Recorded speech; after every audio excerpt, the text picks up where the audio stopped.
Sit on your bed one day and ask yourself, what remarkably stupid things am I doing on a regular basis to absolutely screw up my life? And if you actually ask that question, but you have to want to know the answer, right? Because that's actually what asking the question means. It doesn't mean just mouthing the words. It means you have to decide that you want to know. You'll figure that's out so fast it'll make your hair curl. There's no better pathway to self-realization and the ennoblement of being than to posit the highest good that you can conceive of and commit yourself to it. And then you might also ask yourself, and this is definitely worth asking, is do you really have anything better to do? And if you don't, well, why would you do anything else? If you orient yourself properly and then pay attention to what you do every day, that works.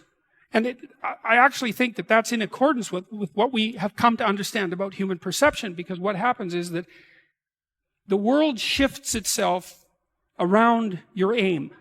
Because you're a creature that has an aim. You have to have an aim in order to do something. You're an aiming creature. You look at a point and you move towards it. It's built right into you. And so you have an aim. Well, let's say your aim is the highest possible aim. Well, then, so that sets up the world around you. It organizes all of your perceptions. It organizes what you see and you don't see. It organizes your emotions and your motivations. So you organize yourself around that aim. And then what happens is the day manifests itself as a set of challenges and problems. And if you solve them properly, then you stay on the pathway towards that aim.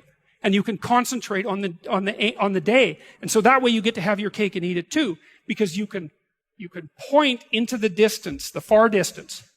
And you can live in the day. And it seems to me that makes every moment of the day supercharged with meaning. That's how, because if everything that you're doing every day is related to the highest possible aim that you can conceptualize, well, that's the very definition of the meaning that would sustain you in your life. Well, and then the issue is, well, back to Noah. Well, all hell's about to break loose and chaos is coming. It's like when that's happening in your life, you might want to be doing something that you regard as truly worthwhile. Because that's what will keep you afloat when everything is flooded. And you don't want to wait until the flood comes to start doing that, because if your ark's half built and you don't know how to captain it, the probability is very high that you'll drown.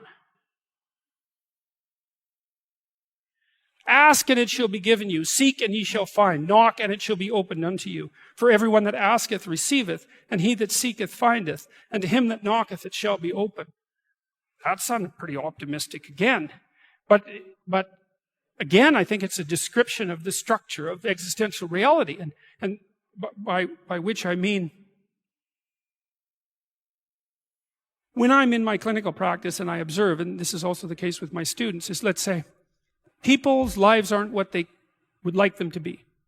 And so then you ask, why? Well, forget about tragedy and catastrophe, because that's self-evident, and we're not going to discuss that. Although the degree to which you bring about your own tragedy is always indeterminate. But I would never say that every terrible thing that is visited on a person is something they deserved. I think that that's a very dangerous presupposition, especially because everyone gets sick and everyone dies.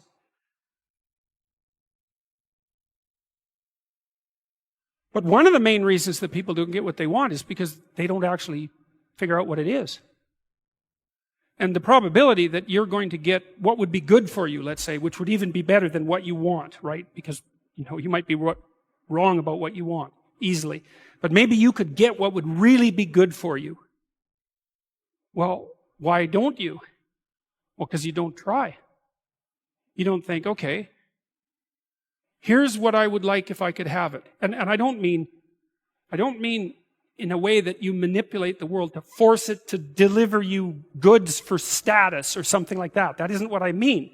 I mean something like, imagine that you were taking care of yourself like you were someone you actually cared for.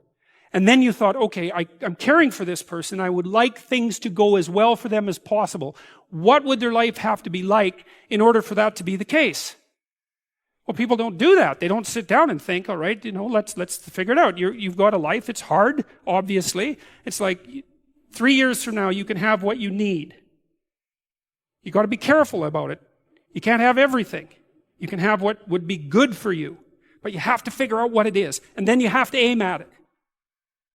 Well, my experience with people has been is, if they figure out what it is that would be good for them, and then they aim at it, then they get it.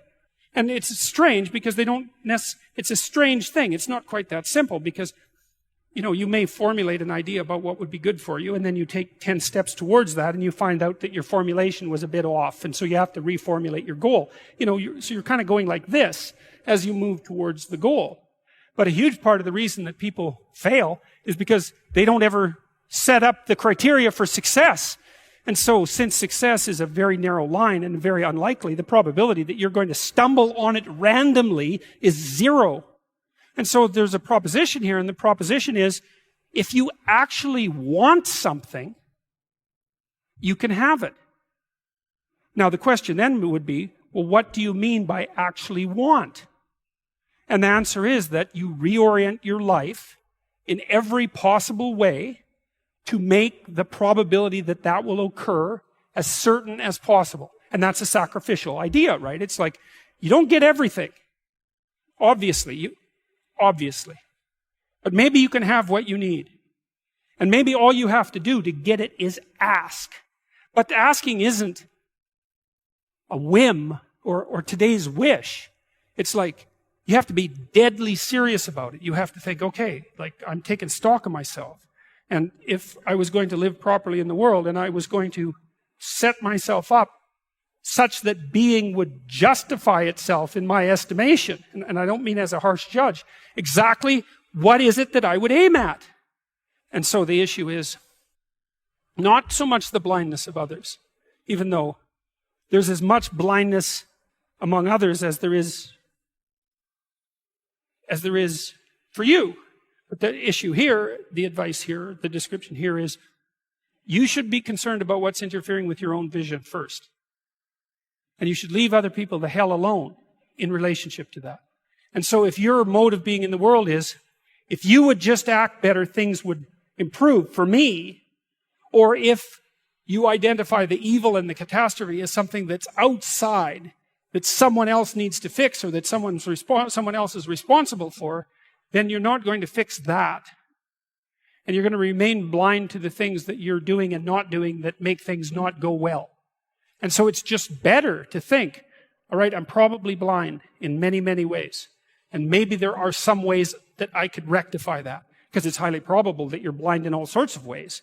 I mean, in fact, it's virtually certain